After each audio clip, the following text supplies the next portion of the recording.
briefly to let you know that Jord and I launched our t-shirt line. It's called His Way, and the slogan that we went for was related to waiting. Since a great deal of our videos are centered around waiting, we came up with this slogan, waiting is the new black. We want to start a movement, so for those who have not already purchased your t-shirt, when you purchase your shirt, be sure to hashtag waiting is the new black. There will be an image of the t-shirt at the end of this video. Be sure to click on it. It will send you directly to our website. If you haven't already, go ahead and subscribe. Turn on your notifications so that you get notified when I have a new video up. I hope that you guys enjoyed this. Let's get into it.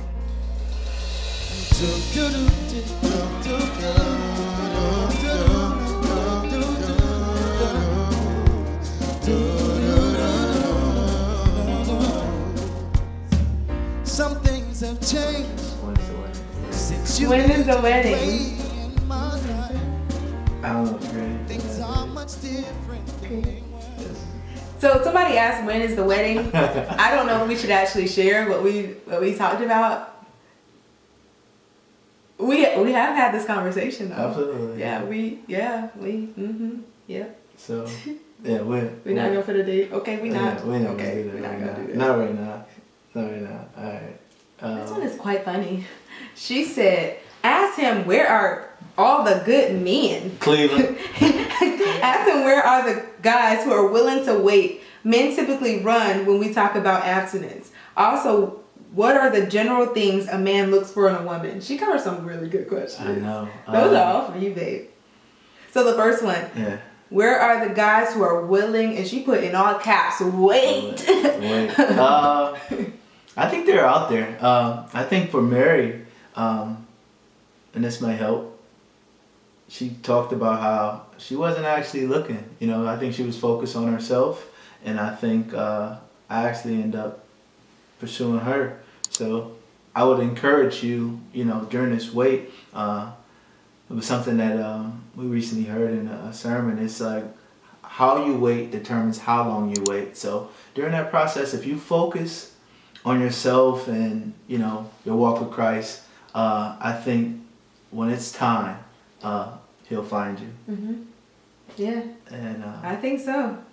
You can so that man, that, I'm right? not. Yeah, I can absolutely testify to that. So I don't think there's a specific area, because I thought once I moved to Houston, for sure, in this big city, because I'm from like a really small town, I thought for sure I'm gonna meet somebody. I'm probably gonna see him at Lakewood. I'm gonna see him at church. That huge church that has to be like my husband has to be here. Absolutely. But you know, God allowed me to meet this one here from Cleveland. From Cleveland. Via New Jersey. Via New Jersey. So on the gram. Start with Cleveland and then work your way from there. Typically run when we talk about abstinence.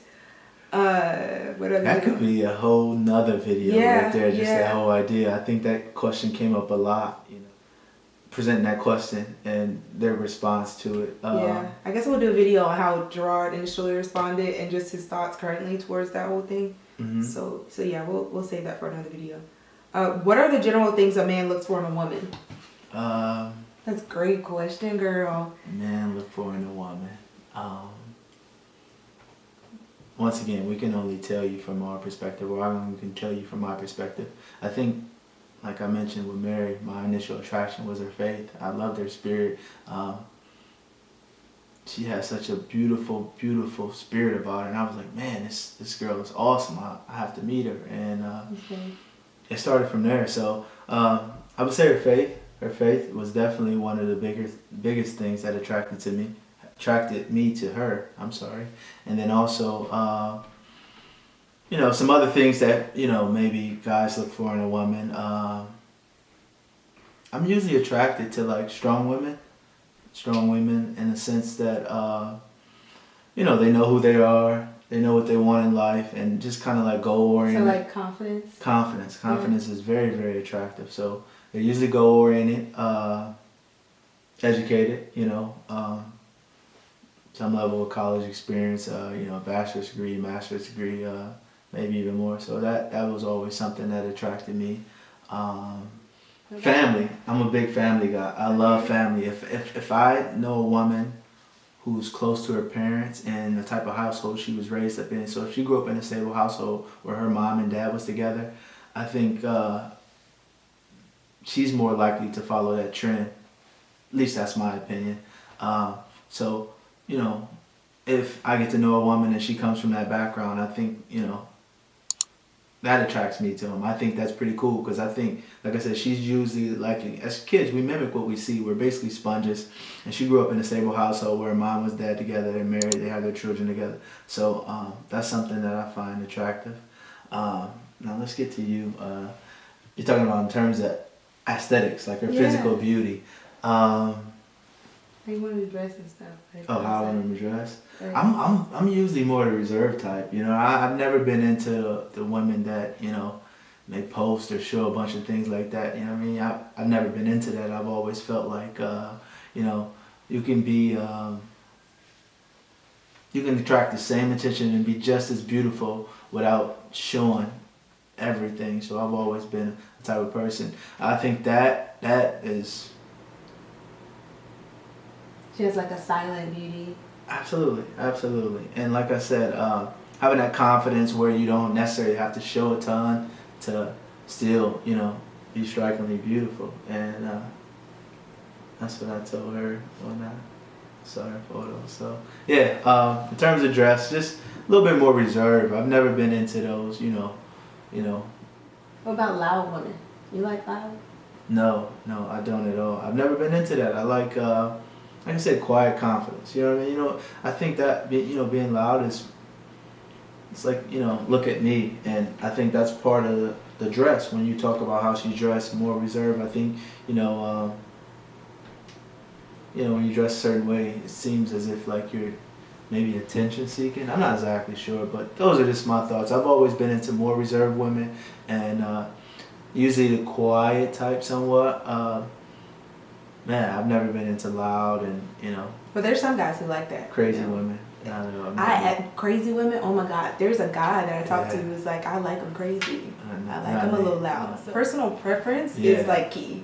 So, you know, if you're a little loud, you know, God has somebody for you too. The next question we have is, how is long distance relationships? Are they difficult?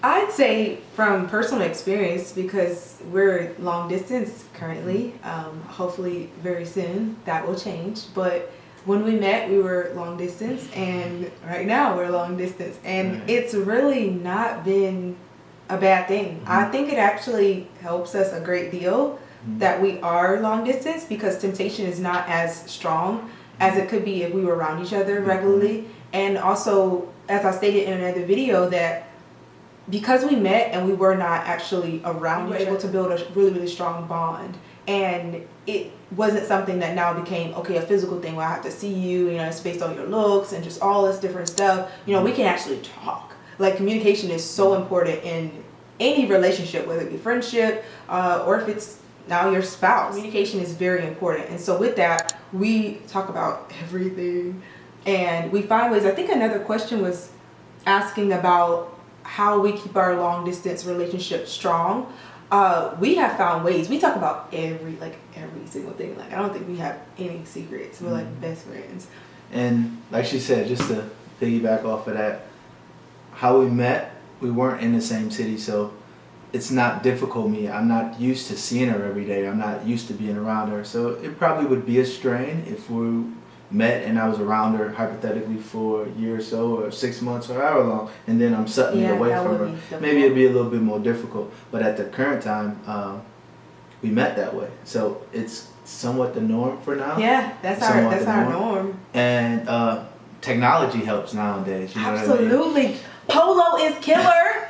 Marco Polo, if you're in a long distance relationship, his friend told him about Polo, and I was like, babe, like, what is that? He's like, download this app. I was actually away, and he's telling me to download the app. And from that day forward, like, it is, our relationship, I feel like, has been so strong because, and I'm sure we could FaceTime. FaceTime would be great. Just technology. Skype is great, but Polo, I don't know, like, that has been our saving grace. We send each other so many videos, and in moments, I'll be honest, I really don't like FaceTime with Jord, or just like a guy that I'm interested in, or maybe we're developing something. I really don't care for FaceTime. I'll FaceTime my sister, like family and friends. That's really comfortable, you know, and things like that. But when we initially FaceTime, I was like super nervous to like talk to him and like look at him and see him giving me googly eyes and all that other stuff. Like, I was like, you know, I'd rather, if I'm gonna send him something, Polo's similar to Snapchat. Yeah. There are some similarities. There are also some differences, but with Polo, I can say something to him and send him something that's related to what I'm doing in the moment, or maybe something I maybe want to share with him, and I don't have to look at him in the process, because that makes me nervous. Polo does kind of make me nervous when I know that he's watching as well, but it's better if I'm not actually saying it to him real time and he's looking in my face, you know, and giving me those eyes and stuff, you know, those eyes, you know. It just makes me feel better. But if you're someone who's completely comfortable with looking at the person in their face and, you know, different things like that. I mean, if we're face to face and we're in person, it's different. But when we're in FaceTime, I don't know. Like, I get nervous. I don't know why I get nervous. Right. It makes me nervous. But yeah, technology helps. Whether it be, you know, social media apps or video messaging apps such as Polo, it helps. It doesn't eliminate the space between us, but it makes us seem closer. It does. Because if I'm out and about somewhere, I can share a video message with Mary, and, you know, she can maybe feel as if she's a part of it, you know. Absolutely. Whether she goes to a concert or something like that and she's sharing a video. I'm like sending him videos, singing to him. Feel like I'm there with her. Yeah. And yeah, you know, whether it be us sharing pictures or video messaging, I think it helps. So we started out long distance, and technology definitely helps. And I also suggest, this is something that we did early, I would go online and like find questions, because sometimes I feel like you ask the person that you're trying to get to know, you ask some really basic questions. Sometimes you do. And I wanted like some real hardcore questions to ask one another prior to marriage, because we felt like this was a path that we were gonna, you know, eventually go down. So I went online and just like searched 100 questions to ask your person you're trying to get to know, or maybe 20 questions before marriage. Just finding questions that you can ask somebody just about everything. I think there was one that we found that had categories. So it was like about finances, about family, just these different categories. And so we tried to cover all of those different categories just so we would learn each other a little more. So the question is, do you guys communicate with each other every day since it's a long distance relationship? Absolutely. Mary's my best friend. I talk to Mary every day, several times a day. So I think it helps because we don't actually get to see each other physically. So having that connection over the phone or the apps that we talked about is I think is important to kind of alleviate some of that distance. So yeah, we communicate daily, you know, and I think, you know, maybe a night or two if she has something going on and I end up going to sleep, because we typically talk every night, you know, before we go to bed. I would share a message with her and we would pray together, and he texts me every morning. Every morning. And if for some reason we didn't get to talk, it kind of feels like something's missing, you know what I mean? And it's literally just a few hours, because usually we would connect the next morning, but if for some reason that night was abnormal from our routine of speaking every day, it doesn't even matter how late, right, babe? Yeah, you know, but yeah, I feel like something's missing. So yes, we communicate every day, several times a day. Have you guys ever had a disagreement / argument? Absolutely. I don't believe we haven't had an argument. Yeah, no. It hasn't been an argument, but we've definitely had disagreements. And I think something that I'm learning about myself is that I have to work on being open to certain things and not shutting down, because there are moments where if Gerard doesn't, not that I want him to think the same way as me all the time, but if he feels strongly about something and I feel completely strongly about, you know, my opinion is against what it's kind of opposed to what he's saying, I'll just clam up and I won't talk to him, or I'll just want to like get off the phone and just like end the conversation, because I just want to process and just like get my feelings and emotions together or whatever. It's not really a good thing. You know, it's something I know I have to work on, but Gerard is like patient. He's like, babe, like you gotta talk to me and all this stuff. Like he's real adamant about, you know, we don't go to bed upset with one another. We don't go to bed bothered about anything. We have to make sure that we hash it out and, you know, there's some kind of resolve. And he wants to make sure I get in a good space before we get off the phone. Yeah. So it's not like there's all this tension and, you know, whatever I'm feeling towards the situation, if it's negative, he wants to make sure that's taken care of before, you know, we end our conversation with one another. So we definitely have had disagreements, but not arguments. And absolutely, and like I alluded to earlier, see those as opportunities for growth. When we have these disagreements, I think we get to understand each other better. So those are positives. I try to spin that negative into something positive. And like I said, now I can understand Mary better, having been through whatever we've been through in terms of a disagreement. And then she also gains a better understanding of me and my thought process. And at the end of the day, when we have disagreements, she knows, and it comes from a place of love. So, you know, even when I'm saying something that she doesn't necessarily agree with, I have her best interest and our best interest in mind as well. So I'm constantly thinking about us and, you know, or her when we have this disagreement. So she may view it one way and I view it a completely different way. But regardless, we never try to end on a negative note. He always tries to see it from our perspective, which I think is awesome. Absolutely. And we heard this, there was a ministry moment or maybe a panel discussion, and it was related to marriage and relationships and things like that. And one of the guys said, it's not me against you when there's a disagreement or an argument that happens. It's not me against you. It's us against the situation. And so I think that's how we that's kind of how we go forward in just different moments or situations or circumstances. We try to make sure we lead with that. When do you guys plan to get married? Quite a few of you guys want to know that. Yeah, that's the big question of the night. That might be a whole nother video. Yeah, we're gonna do a video. What are the 3 words you would use to describe your relationship? So 3 words we use to describe our relationship. No, for you and for me. Okay, so you go first. What comes to mind right away? We're best friends. Okay. Is that 3? Yeah. No. We're best friends. Just 3 words to describe it. So adjectives. Oh, you want to describe it? Yeah. 3 words to describe our relationship.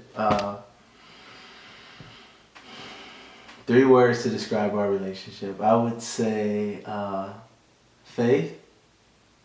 That was a good one. Love. And laughter. Oh, that's and laughter. good. I think Don't so even know what to because say now. of course, you know, we covered the faith thing and our spiritual connection. Love. There's a lot of love in our relationship. I think whether it be, you know, the things that we share with each other every day, whether it be me texting her every morning or me praying with her every night, and there's a lot of love in that, and I think she feels the love. So there's a ton of love and laughter. Mary's my best friend, man. We laugh and joke and dance and oh man, that's every day. So it's great. She's an amazing woman, and yeah, so it's always a good time and with Mary. So okay, so my 3 words, I'd have to say faith, and that's something I told Gerard. My family will be a family of faith. Like we're gonna be stepping out. We're gonna be believing God for big things. Absolutely. So faith, absolutely. I'd say bliss. I feel like just every day with him is like full of bliss and like enjoyment and just like it's just amazing. And I'd also say love. There's a great deal of love here. Mm-hmm. I love you so much. Absolutely, I love you too. I don't know yet. You blushing and stuff. Look at you blushing. You see I'm blushing. Oh my God. What's the next one? So. How do you know if a man is heaven sent? Meaning a gift from God. I jacked that all the way up. How do you know if a man is heaven sent? Meaning a gift from God. So prior to getting to my husband, I share with many different people. I believe when I meet the person I'm meant to be with, my heart is going to leap. I'm going to sense God's love, like it's going to be undeniable. I really stressed, and I wrote a list of different characteristics and things that I wanted in my husband. And one of those characteristics was that the person that I'm meant to be with, they're going to be able to express or in some way convey God's love for me on a regular basis. Like, I will sense that, and it will be undeniable. And I felt that with Jord even before we met. Like, I just sensed God's love for me, and I felt like he saw me through the lens of Christ. And that was kind of my prayer prior to the two of us getting together. And it really caught me off guard that I would like feel that way. But yeah, so I wrote a list, and that was something that actually happened. And a lot of the things on my list is crazy, because I made a list with one of the pastors at the church. We had like a little girls' night, and I made a list, and it was like a short, like really condensed list. But I had a longer list of like 100+ things that I wanted in my future spouse. And we were going down that list together one night, and he's like, babe, I checked that off. Like, I got that. Check. Got that going on. Check. Checks all around. So like, I had all of these different characteristics and things that I desired to be in my mate, and he embodied those things. So that was one way for us to know. Another thing that we did was watch a video called 5 Keys to Identifying Your Soulmate. And this is a video by Pastor Tora Roberts. He's a pastor that's out of LA. And he's actually the husband of Sarah Jakes. They recently got married. And he did this video, and it kind of shed light on the factors or the things to look for in your mate. And so we went through that message individually, and then that night, I think after we both watched the video, we actually talked about the video and discussed just different aspects of the video. We didn't actually tell each other whether we knew or not that we were meant for one another, but it just kind of helped us to gain a better understanding or awareness as to whether we felt we were meant to be, and it was a God destined thing. So knowing that the person is a gift from God, we were able to confirm that through these key factors. This is the list in order. So in the video, they talk about chemistry being something that's important. You know, if the person's meant for you, you know, you guys need to have chemistry. Connection, there needs to be a strong bond between the two of you all, and you'll sense that, you know, be a strong bond. There needs to be wholeness, and with that, each individual person needs to be whole prior to getting to one another, because if you're not whole, you're really not ready. You don't want to give somebody 50% of you. You want to give them 100%. I'm giving 100%. You're giving 100%. And you naturally do that because you are whole. You're not having to, when I have to do the balancing act, and I'm constantly having to pour into you because you need this, you're lacking in this area, and different things like that. But you're both individually whole, and we're now collectively stronger because we made that our business prior to getting together. Another one was divine confirmation, and so having a sign. For me, my sign was the list that I created, and those things actually being something that he embodied, just how he treated me, just different things like that, things I desired in the past. I felt like, I think I've seen a quote before that said, one day the things that you prayed about or the things that you dreamed about will be your reality. And so it was like those things were being manifested, and I was starting to see like, wow, this guy, like people thought I was living in fantasy land. This guy actually exists. Like, how does he think like I think? How are we like so in tune with one another? And it's to like add kindred to that, spirits. and to add to that, she talked about, as she mentioned, prayer. Prayer was big. I think before we decided to get together, I think we would together, and also as individuals, we'd also pray, and we would ask, if this is your will, Absolutely. If not, we would end our relationship. So I think prayer was a big part of it. Just so that's a great way to get that divine confirmation. So we prayed about it, and yeah. Another way to establish the divine confirmation was when we met, and the feeling that I felt towards him when I met him. I used to say to quite a few of my friends, when I meet the person that I'm meant to be with, my spirit is going to leap. I'm going to feel butterflies, all these different things. And when I met him, sure enough, I felt all that stuff. And it was like my spirit leaped, and I felt a sense of peace towards our relationship and just him in general, and just our future together, and all those different things. And then the last one, number 5, was a sense of purpose. So once you've actually received confirmation that the person's meant for you, then there needs to be a sense of purpose. You guys don't feel like you're just in love with each other, or it's just like a real basic relationship, but that there is a purpose for the relationship, and you establish that, you talk about that together. There's a vision for what you guys have going on. Cover it. No, it's just about like how do you meet and urges and I guess what she's asking is how do you control the urges? When you're long distance and you don't see the person regularly, and then now you see each other, there's going to be all this emotion, there's going to be all this excitement, and you might want to drop the person's bones, I guess. That's what they're saying, How do you kind of control that? Once again, prayer and actually establishing boundaries. Absolutely. This might be a thing addressed to me. How long is a good amount of time before you propose? 2 years, 5 years. If you are in a relationship for 5 years, do you feel like it should be time for your man to pop the question? I don't believe like there's no time limit. I think, and I also don't believe there's a right time. I used to believe like there was a right time, there were certain things I had to have in line, there's certain things that had to be done before, go to school, finish school, get a great job, do all these things. I thought that it was like an order to it, but I feel like if you know this person is the one for you and you have these feelings in your heart, I think go for it. I think especially if you believe that it's God destined, I think his timing is always right. So 5 years, it's a little tough. But I can speak from experience. I can relate to that as well. And like I said, in my past, I always felt as if there had to be certain things that needed to be in line before you actually pop the question. But if she's the right person, you guys can do that together. So, If you're actually thinking about, pursuing someone and it's the courting, you're dating with purpose and there's intentionality towards the relationship and that's your mental headspace, then I don't believe it'll take a long time. I'm not going to say that, because you've been with someone for 5 years that it won't lead to marriage. It very well could, because there are plenty of people who have been together for long spans of time and maybe they were meant to be, but they weren't maybe ready at that moment, and maybe they had a similar thought process as Jord mentioned.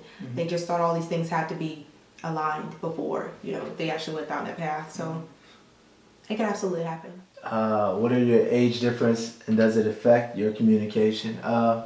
Just 2 years apart, not even 2 years actually. I'm 31 and he's 33. Yeah, and I'll be 32 this year, so we're like so a year or so apart. Yeah, about a year and a half apart. So. And I think it's cool, when the guy is older. Not too much older, but a year or so. I always said I wanted a guy that was like a year or so older than me. I wanted him to be close to my age. So that's all of the Q&A questions that we have. If we by chance missed your question, feel free to leave it down in the comment section and we'll try to answer the question just that way, or we can actually make a targeted video for that particular question. If we notice that it's a trending question, then we'll do that. So I hope that you all enjoyed this video. Once again, it is our desire to be a blessing to others. So we're so open and transparent about just different things that we've kind of explored to build our relationship, to strengthen it, just the initial stages of our relationship. We're consistently wanting to share with you all because we know what it's like being a single person, or even if you're a married person, we're not married yet, but just making sure that God is included in every aspect of our life is something that's really important to us, and it's our desire to be a light in that area, in the area of relationships. So we just want to make sure we're answering your questions and we're consistently doing videos related to this topic because it's like one of my favorite topics, and Jord loves it too, right? Absolutely. We definitely enjoyed it. We had a great time doing this. It's always fun doing videos with Msnaturallymary. But blessing,